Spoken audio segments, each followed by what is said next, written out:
Hey guys, just making a video here. I know a couple of you have requested. I've gotten a couple of you on your videos too about your fingers and what you should be doing, especially if you're playing these rudiments slowly. So you got to remember, when we're working on these rudiments even slower, we can't change our technique to how we're going to play it faster. You're going to have to relearn how to do it. So if you're playing this paradiddle very stiff right now, or with just all wrist or anything like that, then you're going to have to completely rechange it as we start to speed up our tempos. So I'm just this just short video here to kind of show you what I mean about using a faster technique as you're playing slow.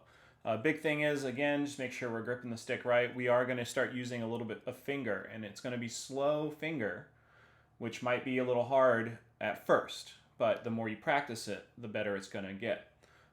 So you got to make sure the stick's still moving in your hand a little bit. You can't just do this, okay? Making sure that we are relaxed and utilizing that finger and that rebound a little bit, especially with paradiddles, since as we get faster, we're going to want to actually diddle the note and let it bounce as we're speeding it up.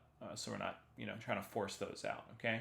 Also make sure that you are playing this at the tempo that I've requested. A couple of you aren't using the actual Vic Firth play-along track for your videos. There's a reason that I'm asking you to play these at a specific tempo, and that is so that you're building up on this technique and your ability to play this. If you're trying to do it too fast, you're not going to be able to do it. It's really uneven, and you're not teaching yourself the right way to do it, okay? So I'll show you a couple of things what I mean about playing with those fingers and playing faster technique at a slower tempo right now.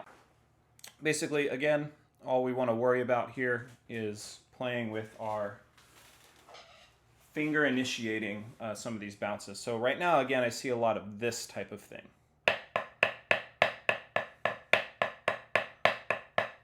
Which we don't want. Again, we're inhibiting our ability to move the stick and to flow into the next notes. And as we start to speed up, we're only going to get tighter and we're not going to be able to play this faster. So we got to stay super relaxed, right? Let that stick downstroke, first downstroke, just grip that stick down, keep it down there. And you got to remember too, there is an upstroke in this, right? We want to actually use this upstroke to prep for the accent that's coming up. So if you're just keeping everything down and tap,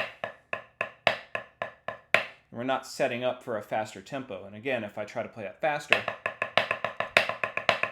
then I'm going to get really tight. I'm going to fall behind the beat, and I'm not going to be able to do it. Okay, so as you're doing this, again, nice and slow.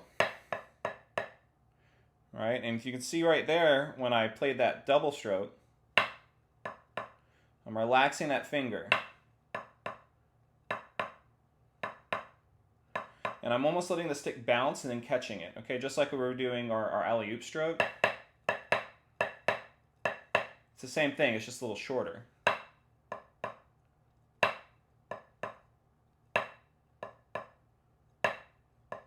And then I have that upstroke in there, and that preps me for that accent.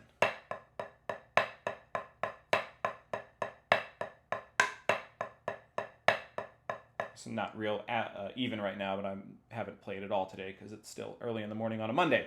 So, like we said, just make sure you're watching for that hand. And if you want to break it down one hand at a time first, I actually recommend doing that too. Just down, tap, tap.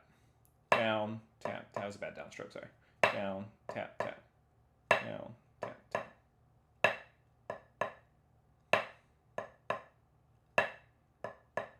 And then stay relaxed. Notice on my upstroke, it starts immediately after that one note that I play, that E.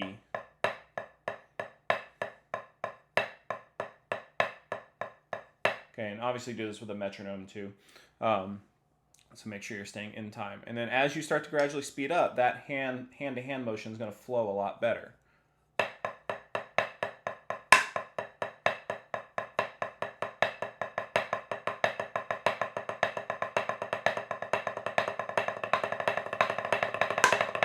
So you get it to where you're actually just playing a double stroke right there, okay? All right, so like I said, super relaxed. Okay, when any of these rudiments that we're doing as well, same thing. If I'm doing flams, I want to stay very relaxed as I'm playing the flams. We're trying to train our hands to be able to play these faster. Anyone can do like super tight things like that. That's not the hard part. The hard part is training our hands so that we can play these faster and more accurately with a lot better flow. And so we don't hurt ourselves. Again, if we're very tight and we're playing stuff over and over again, especially those of you that have marching drums at home, it's going to hurt our hands, especially after a while. Okay, so we want to stay relaxed, nice and loose as we're doing all this stuff. All right. So if you have any more questions about this or anything, let me know. Remember, this week it's all just taking the paradiddle. We're all adding the next level of the Vic Firth rudiment practice to it, so it's going to get a little faster. Make sure in your videos I'm hearing the metronome. Okay, use the play along track that I linked on here. I can hear it just from a phone video. All right, just make sure it's sitting next to the microphone. Okay. I'd prefer to hear the metronome and see your hands a little bit more than hearing it, because I can tell what you're doing, even if I just see your hands without hearing it. But everyone's doing a good job so far, though. That's just something to keep in mind as we're moving on through the rest of this next 6 weeks of distance learning stuff. So hope you guys are doing good. I'm on the band app, pretty much all day or every morning, especially from 9 to 12 if you have questions. Other than that, happy practicing.